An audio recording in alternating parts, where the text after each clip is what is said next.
उपयोग कर खुद को असली बताने की कोशिश करते हैं। रीवा पुलिस की अपील, सुरक्षित कैसे रहें। एसआईआर फॉर्म भरते समय मोबाइल नंबर देना पूरी तरह सुरक्षित है, लेकिन ओटीपी किसी से साझा ना करें।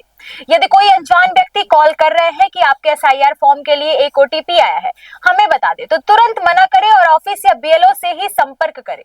यदि कॉल करने वाला दबाव बनाए या धमकी दे, तो तुरंत पुलिस को सूचना दे। कोई भी सरकारी विभाग फोन, व्हाट्सएप, एसएमएस या एपीके फाइल भेजकर ओटीपी, बैंक या व्यक्तिगत जानकारी नहीं मांगता। किसी भी संदिग्ध SIR.APK फाइल को डाउनलोड ना करें, इससे मोबाइल के फोटो, संपर्क मैसेज और बैंकिंग डाटा चोरी हो सकता है। साथ ही यूपीआई और सोशल मीडिया अकाउंट्स भी हैक हो सकते हैं। शिकायत कैसे करें? यदि आपके साथ कोई साइबर धोखाधड़ी की घटना होती है, तो तुरंत राष्ट्रीय साइबर हेल्पलाइन 1930 पर कॉल करें या वेबसाइट cybercrime.governmentin. पर शिकायत दर्ज करें। रीवा पुलिस ने नागरिकों से अपील की है कि सतर्क रहे, जागरूक रहे और किसी भी संदिग्ध गतिविधि की सूचना तुरंत पुलिस को दे।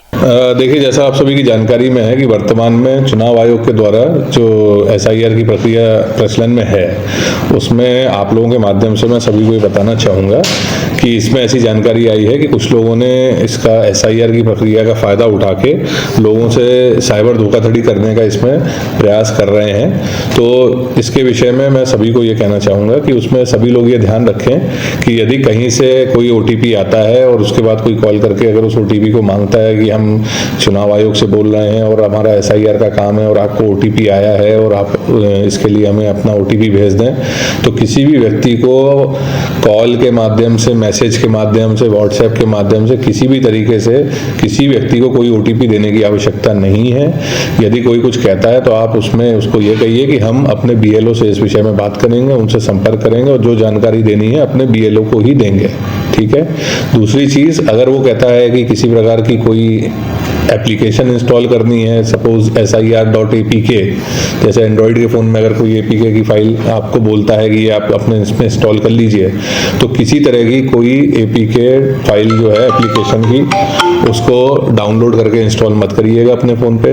और तीसरा, किसी भी तरह के अगर कोई मैसेजेस या कोई कॉल या कोई इस तरह की चीज़ें आती हैं या ईमेल आते हैं और उसमें नाम जो है सरकारी उससे मिलता जुलता हो, तो भी इसके भ्रम में मत आइएगा। और कभी भी आपको लगे तो सबसे पहले अपने बीएलओ से उसके विषय में संपर्क करिए और अगर आपको संदेह होता है या कोई और बात होती है तो आप उसके विषय में अपने निकटवर्ती थाने से भी उसके विषय में आप संपर्क कर सकते हैं। साइबर फ्रॉड के बारे में लोगों से क्या अपील करना चाहिए? साइबर फ्रॉड के लिए देखिए, दो चीज़ों का हमेशा ध्यान रखिए। एक आपका लालच और दूसरा आपका भय। ये दो चीज़ों की वजह से व्यक्ति जो है वो इस फ्रॉड के चक्कर में उलझता है। कई बार वो आपको भय दिखा के करते हैं, जैसे आजकल डिजिटल अरेस्ट और उसके माध्यम से होता है, या फिर आपका खाता बंद कर देंगे या आपका इसमें से चुनाव में से नाम कट जाएगा या कोई इस तरह का यदि आपको डर दिखाता है, तो किसी से डरने की आवश्यकता नहीं है। दूसरा, यदि आपको किसी तरह का लालच देता है कि आपका इतना पैसा बढ़ जाएगा, आप इसमें इतना पैसा डालिए, शेयर मार्केट में इतना डालिए, आजकल शेयर मार्केट को लेकर कई जगह जो इस तरह के फ्रॉड्स हो रहे हैं, या आपकी लॉटरी निकली है या आप इसको धंधे को करना चाहते हैं, इस धंधे में आपको इतना पैसा मिलेगा, ऐसा कोई भी अगर आपको अप्रत्याशित लाभ से संबंधित अगर कोई लालच दे रहा है, तो जीवन में कोई भी चीज़ मुफ्त में नहीं मिलती है। इस बात का ध्यान रखिए। कहीं भी कोई ऐसी स्कीम नहीं है कि जो आपको अचानक ही एक दिन में अमीर बना देगी।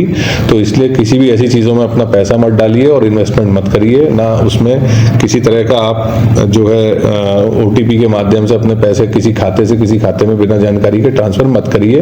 जो भी आपको करना है, संबंधित व्यक्ति जो आपके समक्ष में आ जाए या बैंक में जाके या अगर कोई संस्थान है उसमें जाके उसको विधिवत देखने के बाद ही आप किसी भी तरह की गतिविधि को करें।